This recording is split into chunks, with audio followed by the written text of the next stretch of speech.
So ನಮ್ಮ ಹೆಂಡತಿ ನಮ್ಮ ಮಕ್ಕಳು ಎಷ್ಟೇ ನಾವು ಅವ್ರು ಎಷ್ಟೇ ಎತ್ರಕ್ಕೆ ಬೆಳೆದ್ರು ನಾವು ಅವ್ರನ್ನ ಲವ್ ಮಾಡೇ ಮಾಡ್ತೀವಿ ಅಲ್ವಾ. ಅದೇ ರೀತಿ ಆದರೆ ಗಂಡಾಗ್ಲಿ ಹೆಣ್ಣಾಗ್ಲಿ ಗಂಡ ಹೆಂಡತಿ ಆಗಲಿ ಅವ್ರ ಮಧ್ಯೆ ಹೇಗೆ ಇರಲಿ ಅವ್ರೊಬ್ರನ್ನೊಬ್ರನ್ನ ಸ್ವೀಕರಿಸ್ತಾ ಹೋಗ್ತಾರೆ.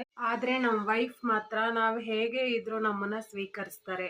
ಅವರು ನಮಗೋಸ್ಕರ ಅವ್ರ ಪ್ರೀವಿಯಸ್ ತವ್ರ ಮನೇಲಿ ಇರೋ ಫ್ಯಾಮ್ಲಿನ ಬಿಟ್ಟು ನಮ್ಮ ಜೊತೆ ಜೀವನ ಸ್ಟಾರ್ಟ್ ಮಾಡೋಕ್ಕೆ ಟ್ರೈ ಮಾಡ್ತಾರೆ. ನಮ್ಮ ಜೀವನದಲ್ಲಿ ಬೇರೆ ಒಂದು ಚೇಂಜಸ್ನ ಕಂಟಿನ್ಯೂ ಮಾಡ್ತಾರೆ ಅಲ್ವಾ. ನಮ್ಮ ವೈಫು ಅವ್ರ ಹಸ್ಬೆಂಡ್ ವೈಫ್ ಬಂದು ಸೊ ಅವ್ರ ಹಸ್ಬೆಂಡ್ ಹೇಗೆ ಇದ್ರೂ ಅವ್ರ ಜೊತೆ ಜೀವನ ಸಾಗಿಸ್ತಾರೆ. ಸೊ ಅದರಿಂದ ನೀವು ಜೀವನದಲ್ಲಿ ಯಾರು ಹೆಂಡತಿಗೆ ಬೆಲೆ ಕೊಡದೇ ಇರಬಾರ್ದು. ಎಲ್ಲರೂ ಅವ್ರ ವ್ಯಾಲ್ಯೂ ಮತ್ತು ಇಂಪಾರ್ಟೆನ್ಸ್ ತಿಳ್ಕೊಂಡು ಜೀವನದಲ್ಲಿ ಅತ್ಯಂತ ಸುಖದಾಯಕ ಜೀವನ ನಡೆಸ್ಕೊಂಡು ಹೋಗಬೇಕು. ನಿಮ್ಮ ಪ್ರೀತಿ ಖುಷಿ ಎಲ್ಲವನ್ನು ಬೆಂಬಲವನ್ನು ಬಲಪಡಿಸೋದಕ್ಕೆ ಅವ್ರು ಇರ್ತಾರೆ.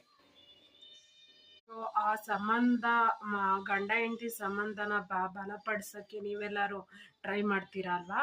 ಆ ಸಂಬಂಧನ ಬಲಪಡಿಸೋಕ್ಕೆ ಸೊ ಒಂದು ಕಾಮೆಂಟ್ ಬಾಕ್ಸಲ್ಲಿ ಲವ್ ಅಂತ ಒಂದು ಕಾಮೆಂಟ್ ಕಳಿಸಿ. ಸೊ ಅದರಿಂದ ನಿಮ್ಮ ಲೈಫಲ್ಲೂ ಲವ್ ರಿಲೇಷನ್ಶಿಪ್ ಸ್ಟ್ರಾಂಗ್ ಆಗಲಿ.